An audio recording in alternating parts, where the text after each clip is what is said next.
ونستغفره ونعوذ بالله من شرور أنفسنا ومن سيئات أعمالنا من يهده الله فلا مضل له ومن يضلل فلا هادي له وأشهد أن لا إله إلا الله وحده لا شريك له وأشهد أن محمدًا عبده ورسوله أما بعد أعوذ بالله السميع العليم من الشيطان الرجيم من همزه ونفخه ونفثه بسم الله الرحمن الرحيم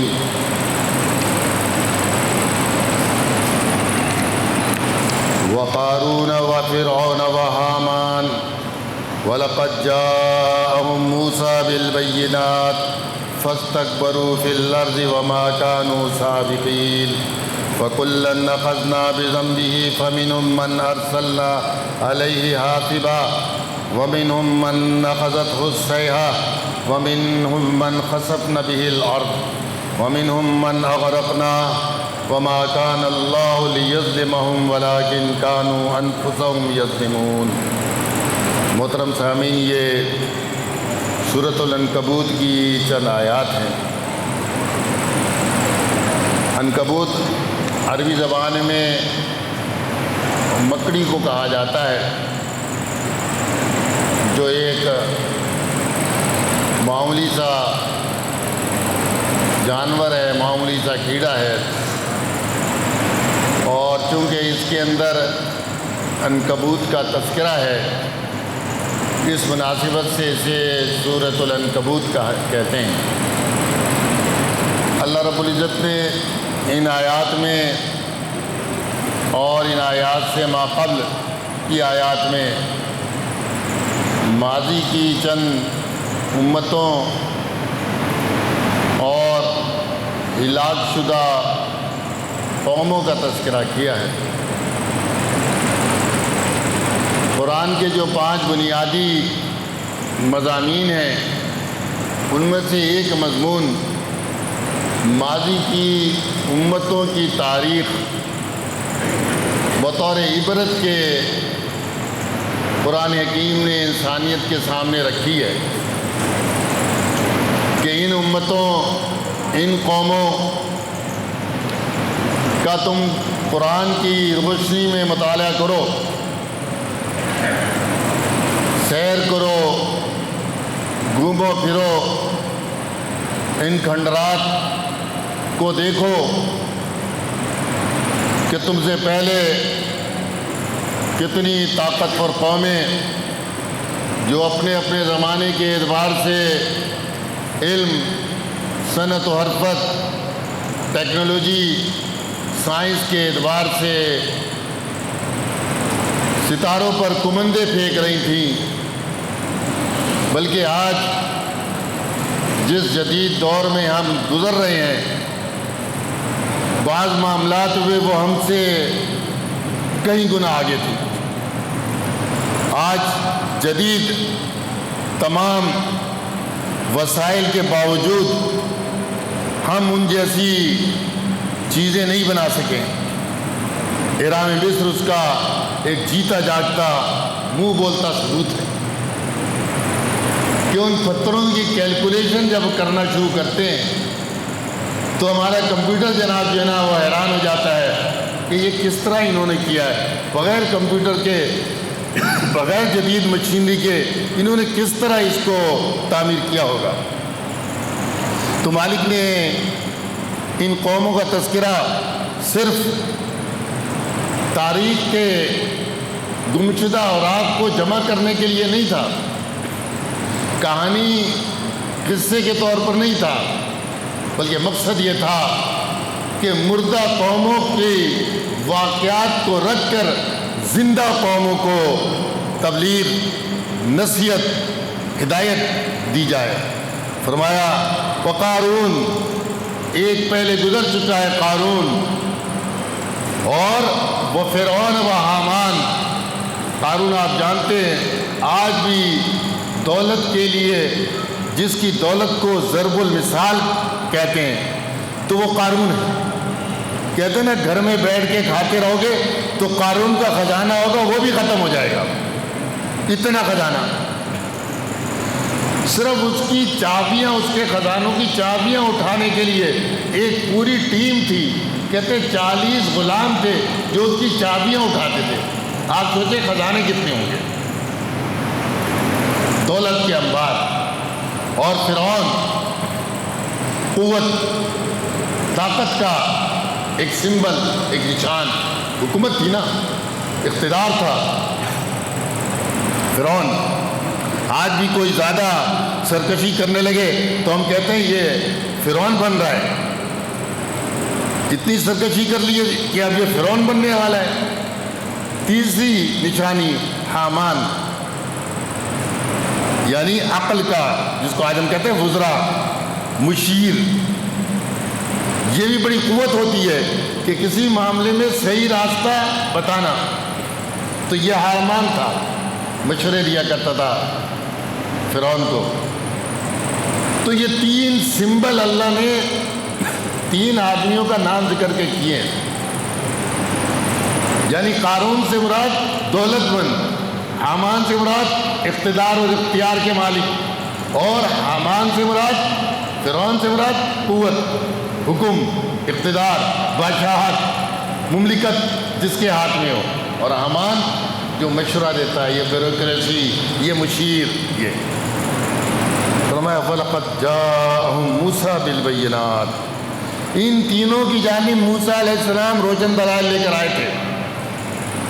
قارون تو ان کی اپنی قوم میں سے تھا، موسیٰ علیہ السلام کی قوم سے، بنی اسرائیل سے، اور فرعون ان کے مخالف قوم، قبطی اور حامان، ان سب کی جانب موسیٰ علیہ السلام آئے روشن دلائل لے کر، معجزات بھی اور عقلی اور نقلی دلائل بھی۔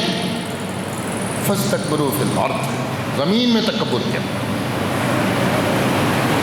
آپ یہ روز دنیا میں دیکھتے رہتے ہیں، جب اقتدار آتا ہے انسان کے پاس تو یہ اس کی زبان ہی کچھ اور ہوتی ہے، اس کا دماغ ہی کچھ اور ہوتا ہے، بولتا ہی کچھ اور ٹیون میں ہے، اور جب اٹھا کر اسے زندان کے اندر پھینک دیا جاتا ہے، جیل کی کوٹری میں، تو بڑا شریف بن جاتا ہے۔ پھر اس سے بڑا مظلوم، اس سے بڑا شریف کوئی نہیں ہوتا۔ انہوں نے تکبر کیا۔ قارون نے دولت کے نشے میں، فرعون نے اقتدار کے نشے میں، اور حامان نے یہ میری عقل، یہ میری سمجھ، اس کے اوپر تو میں حکومت کر رہا ہوں۔ فرمایا انہوں نے تکبر کیا زمین میں۔ وما كانوا سابقین، یہ ہم سے بڑھنے والے تو نہیں تھے، آگے جانے والے تو نہیں تھے، یہ ہم سے سبقت کرنے والے تو نہیں تھے، بھاگ کر جائیں گے کہاں؟ آخر اللہ رب العزت نے قارون کو اس کے گھر سمیت، اس کے خزانے کے ساتھ زمین میں دھسا دیا۔ فَخَسَفْنَا بِهِ، ہم نے اس کو زمین میں دھسا دیا۔ صرف اسے نہیں، وہ بِدَارِهِ الْأَرْضِ، اور اس کے گھر کو بھی اس کے ساتھ دبایا۔ آج تک کوئی نام نشان، آج تک جدید دور میں ہمیں نہیں مل سکا کہ کہاں گیا۔ یہی حال فرعون کا ہوا، یہی حال حامان کا ہوا۔ تو مالک نے ماضی کی امتوں کی تاریخ ان مشرکین مکہ کے سامنے خصوصاً، اور آنے والی ساری امت کے لیے، ساری انسانیت کے لیے عموماً رکھی ہے کہ بچ کے کوئی کہیں جا نہیں سکے گا۔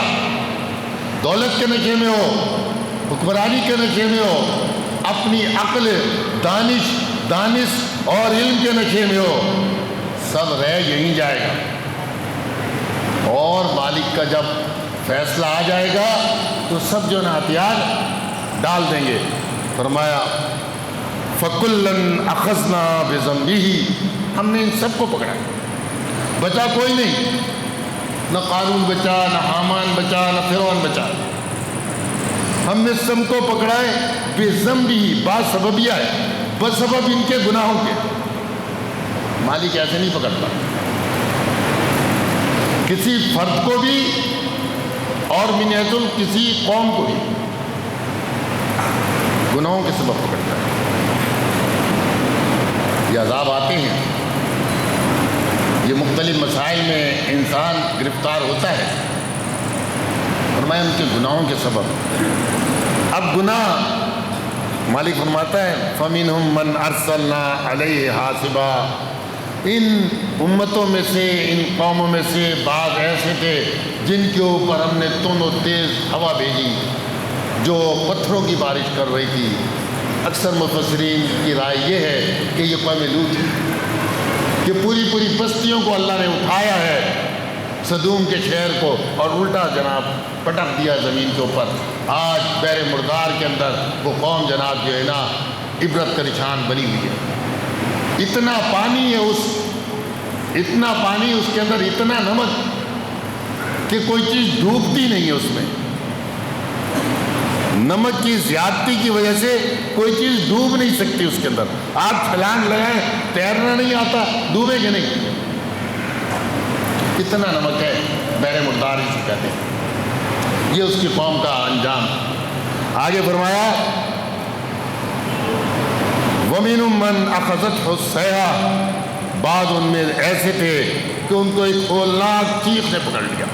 ایک چیخ آئی ہے زور سے، ایک آواز بس، اور آواز آہستہ آہستہ اتنی بڑی ہے کہ ان کے کانوں کے پردے پھٹ گئے، دل جناب جو ہے نا شک ہو گئے۔ سمود کی قوم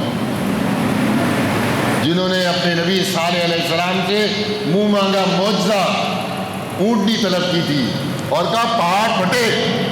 آپ دیکھیے سرکشی دیکھیے انسانوں کی، کہتے ہیں سالے یہ پہاڑ پھٹ جائے، پہاڑ میں سے ایک اونٹنی نکلے اور اونٹنی نکلنے کے بعد بچہ دے ہمارے سامنے، تب تیرے کو مانیں گے۔ اور منہ مانگا معجزے کے بعد بھی انہوں نے مان کے نہیں دیا، بلکہ الٹا یہ کیا کہ انہوں نے اس اونٹنی کو بھی قتل کر دیا، بجائے اس کے کہ اس معجزے کے بعد خاموش ہو جاتے، نہیں مانتے نہیں، اس اونٹنی کو قتل کر دیا۔ اللہ رب العزت نے اس کا تذکرہ مختلف مقامات پر کیا ہے کہ ان میں جو سب سے بڑا شقی اور بدبخت تھا وہ کھڑا ہوا ہے اور اس نے اونٹنی کو قتل کیا۔ نبی صلی اللہ علیہ وسلم کی حدیث ہے کہ دو دنیا کے اندر بڑے بدبخت ہیں، ایک وہ جس نے صالح علیہ السلام کی اونٹنی کو قتل کیا تھا، اور ایک کہا اے علی جو تجھ پر تلوار چڑھائے گا وہ بڑا بدبخت ہوگا۔ وہ عبد الرحمن ابن ملجم شیعہ ثم الخارجی، پہلے شیعہ تھا پھر خارجی ہو گیا، یہ بدبخت تھا۔ اہل سنت اس بدبختی سے دور ہے۔ تو یہ بدبختی انسان اپنے ہاتھ سے خود کماتا ہے، ایسے نہیں ہوتا بدبخت، اپنی غلط حرکتوں کی وجہ سے، غلط عقائد، غلط اعمال کی وجہ سے بدبختی اس کے پیچھے لگتی ہے۔ تو فرمایا بعض ان میں ایسے تھے انہوں نے چیخ ایک زور کی آئی اور اسے پکڑ لیا۔ وَمِنْهُمْ مَنْ خَسَفْنَا بِهِ الْأَرْضَ، اور ان میں سے بعض ایسے تھے کہ زمین پھٹی ہے اور اس کے بعد اس کے اندر دھسا دیے گئے، جیسے قارون۔ اس کے علاوہ اور بھی آپ دیکھتے رہتے ہیں، زمینیں پھٹتی ہیں، زلزلے آتے ہیں، زمینیں پھٹتی ہیں، پورے شہر اس کے اندر دھس جاتے ہیں۔ آپ کے ملک میں بھی اور دنیا جہاں میں ابھی زلزلہ آیا ہے افریقہ کے بعض علاقوں میں، کس طرح ایک دن میں ہزاروں آدمی جو ہے نا اس کے نظر ہو گئے۔ تو یہ عذاب کی مختلف صورتیں جو آج ہمارے سامنے آتی رہتی ہے، مالک نے تو 1500 سال پہلے بتا دیا تھا کہ ماضی کی امتوں کو اس طرح ہم نے ہلاکت کے گھاٹ اتارا ہے۔ وَمِنْهُمْ مَنْ أَغْرَقْنَا، اور بعض ان میں سے ایسے تھے جنہیں ہم نے غرق کر دیا، ڈبو دیا۔ نوح علیہ السلام کی قوم، پوری قوم ڈوبی ہے، صرف وہ لوگ بچے جو نوح علیہ السلام کے ساتھ کشتی میں تھے۔ یہ 5 اولیاء کی پوجا کرنے والی قوم، ود، سوا، یغوث، یعوق اور نصر، ان کی پوجا کرنے والی قوم نوح کو اللہ رب العزت طوفان نوح کے اندر ڈبو دیا۔ اس میں نوح علیہ السلام کا اپنا بیٹا بھی ہے، کنعان۔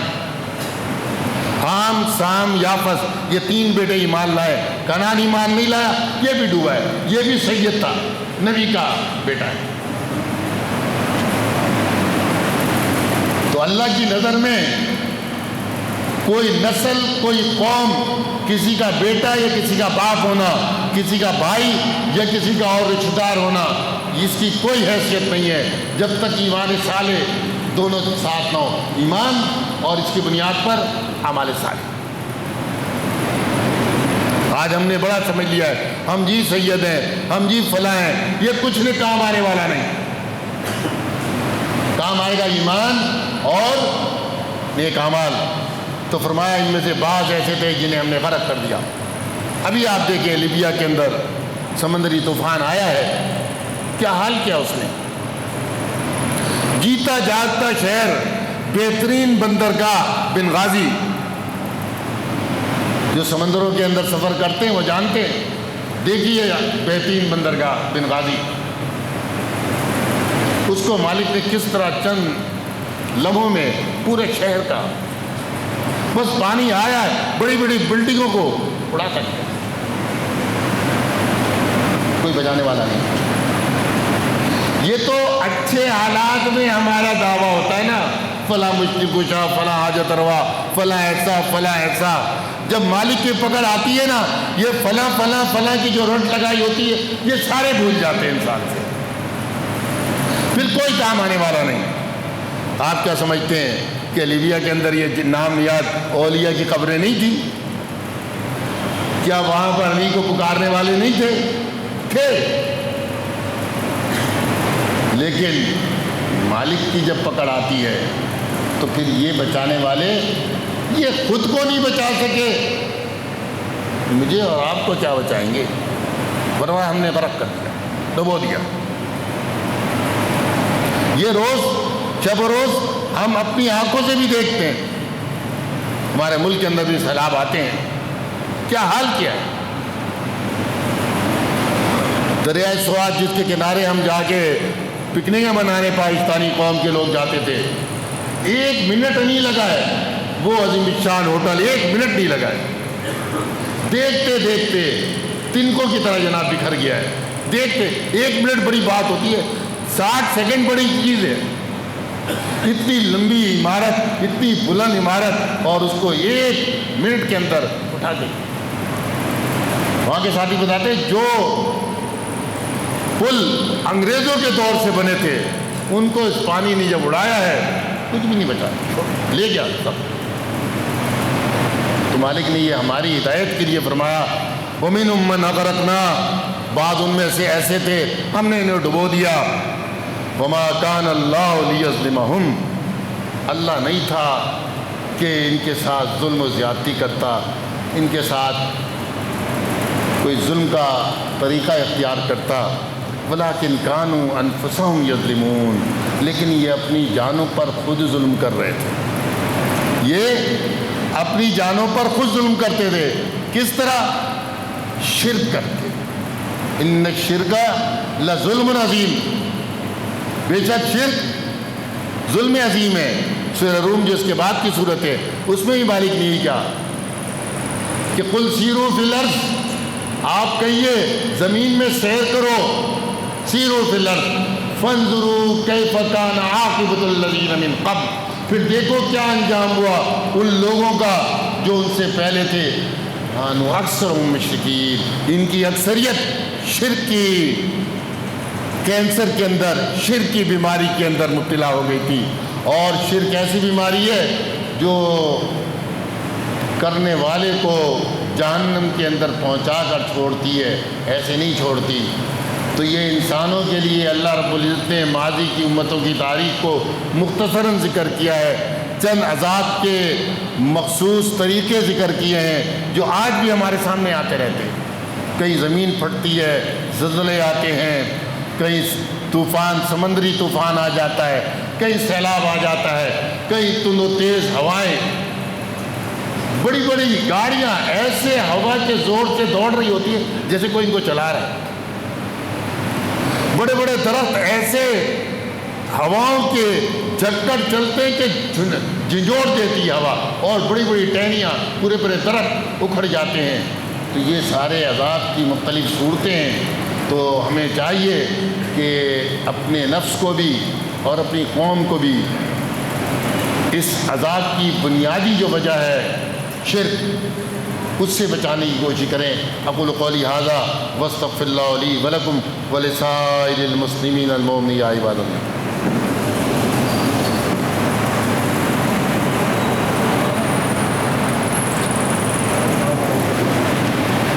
ان الحمد للہ نحمده ونستعینه ونستغفره ونعوذ باللہ من شرور انفسنا ومن سیئات اعمالنا من يهده الله فلا مضل له ومن يضلل فلا هادي له واشهد ان لا اله الا الله وحده لا شريك له واشهد ان محمدا عبده ورسوله اما بعد اعوذ باللہ من الشیطان الرجیم۔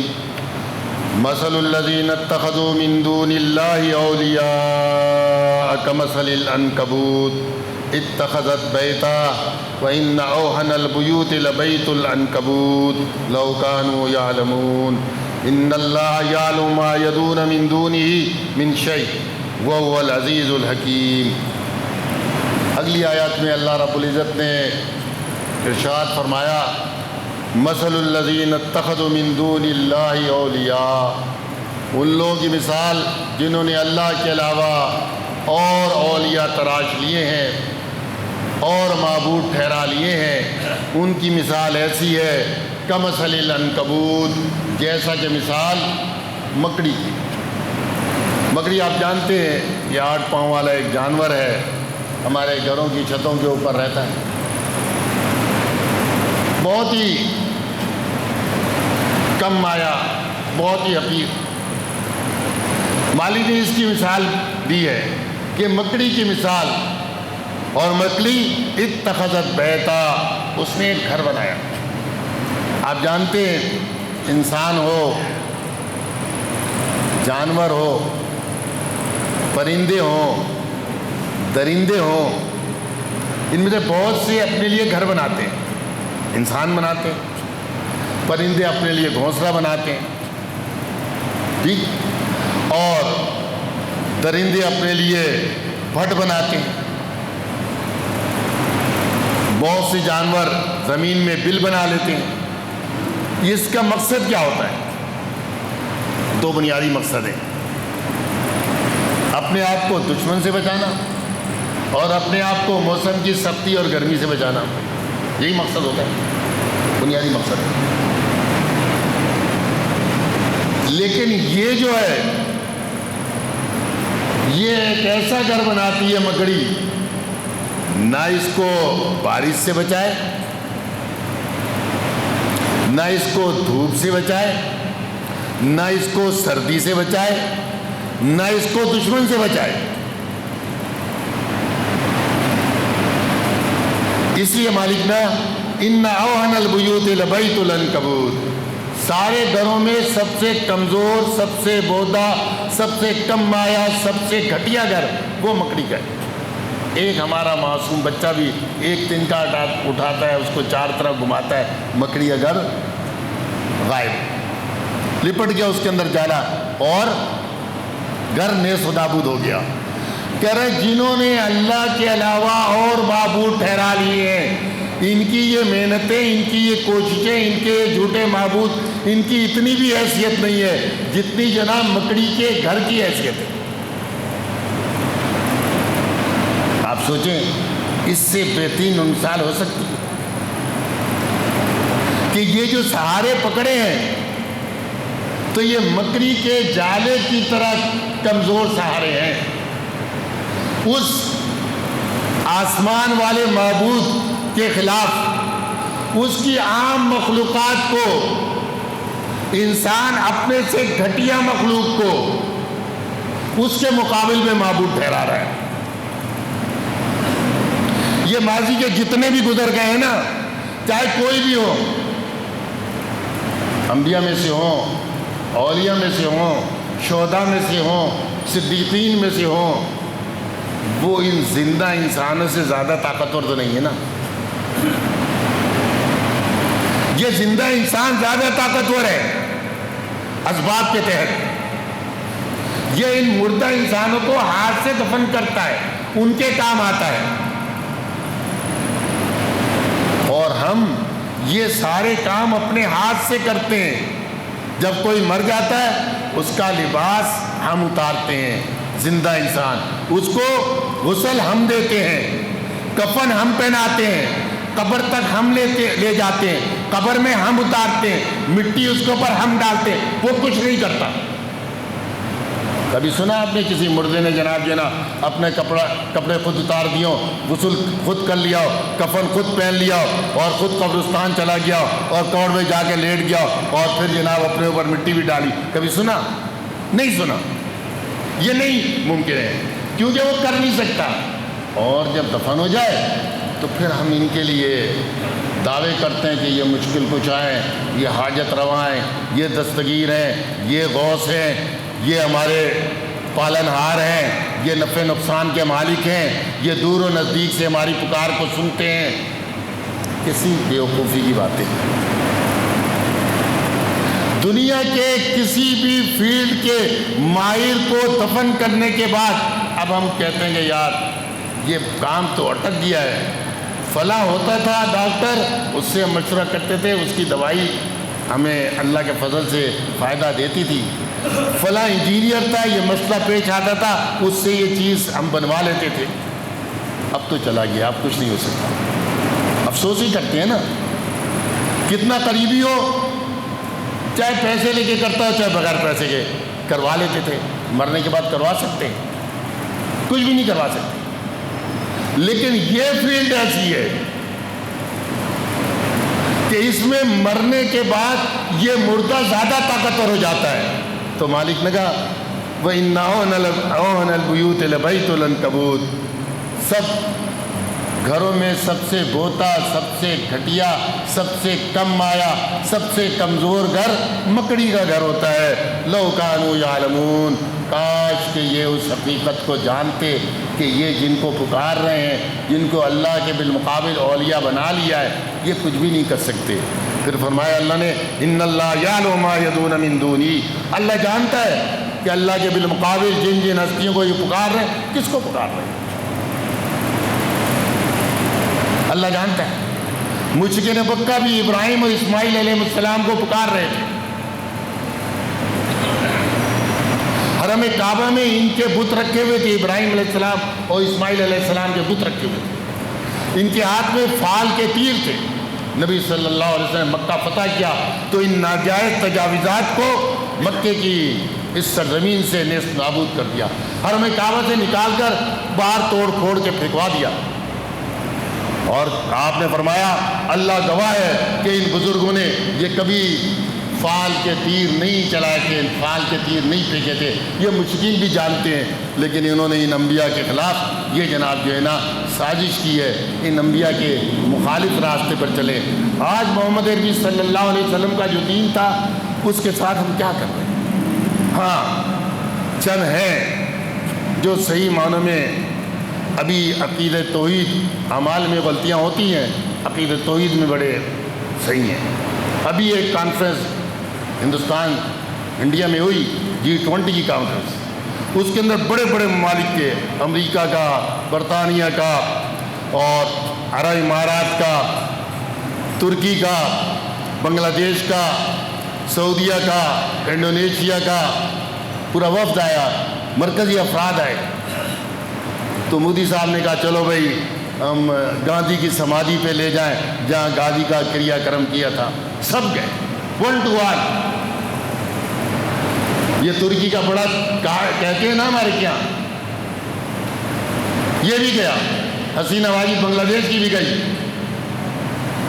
عرب امارات کا خود نہیں گیا تو اس کا نائب وہ چلے گئے. انڈونیشیا والا بھی چلا گیا. ایک ایسا تھا اس نے جانے سے انکار کیا، محمد بن سلیمان، سعودیہ کا جو شہزادہ ہے. اس نے کہا یہ کام ہمارا نہیں، وہ نہیں کیا، صاف انکار کیا. ہم جانتے ہیں کہ اسلام میں اس طرح کی کوئی چیز، اس طرح کا مزار ہو، اس طرح کی سمادھی ہو، اس طرح کی کوئی بھی چیز ہو، اس کی کوئی حیثیت نہیں ہے زیارت کے اعتبار سے، جانے کے اعتبار سے. یہ ہمارے لیے ایک درس عبرت ہے کہ ہم چھوٹے چھوٹے معاملات میں کمپرومائز کرتے دین کے معاملے میں۔ آپ سوچیں 20 ممالک میں سب جا رہے ہیں، وہ کہتا ہے میں نہیں جاتا، وہ نہیں گیا۔ خامیاں ہو سکتی ہے، میں ان کا کوئی ایجنٹ نہیں ہوں کہ آپ کہیں سعودی ریال مجھے ملتے ہوں تو میں ایجنٹ ہوں، حاشا و کلا، یہ کام ابھی کبھی ہم نے کیا ہی نہیں۔ لیکن اس کی یہ خوبی ہے، اس نے کر کے دکھایا کہ وہ نہیں گیا۔ اور BBC رپورٹ کے مطابق کہتے ہیں یہ سلفی لوگ ہیں، یہ وہابی لوگ ہیں، یہ 3 مسجدوں کے لیے بس جاتے ہیں، ایک مسجد حرام، ایک مسجد نبوی اور ایک بیت المقدس، بس لا تشد الرحال الا ثلاث مساجد، وہ حدیث اس نے کوٹ کی یہاں پر۔ تو آج بھی دین بیان کرنے والے بیان کرتے ہیں، عمل کرنے والے اس لیول پر آ کر بھی عمل کرتے ہیں۔ تو ہم لوگوں کی کیا حیثیت ہے دنیا میں، اور ہم جناب جو نا کمپرومائز کرتے ہیں۔ تو اللہ تعالیٰ مجھے بھی استقامت دے، آپ بھائیوں کے لیے بھی یہ دعا کرتا ہوں اللہ آپ کو استقامت دے، اسی توحید کے اوپر اور اسی سنت کے اوپر استقامت دے، اور اسی راہ پر چلتے ہوئے ہماری سانس جو ہے نا آخری سانس بھی نکل جائے۔ ان اللہ یامر بالعدل والاحسان وایتاء ذی القربی وینہی عن الفحشاء والمنکر۔ السلام علیکم ورحمۃ اللہ۔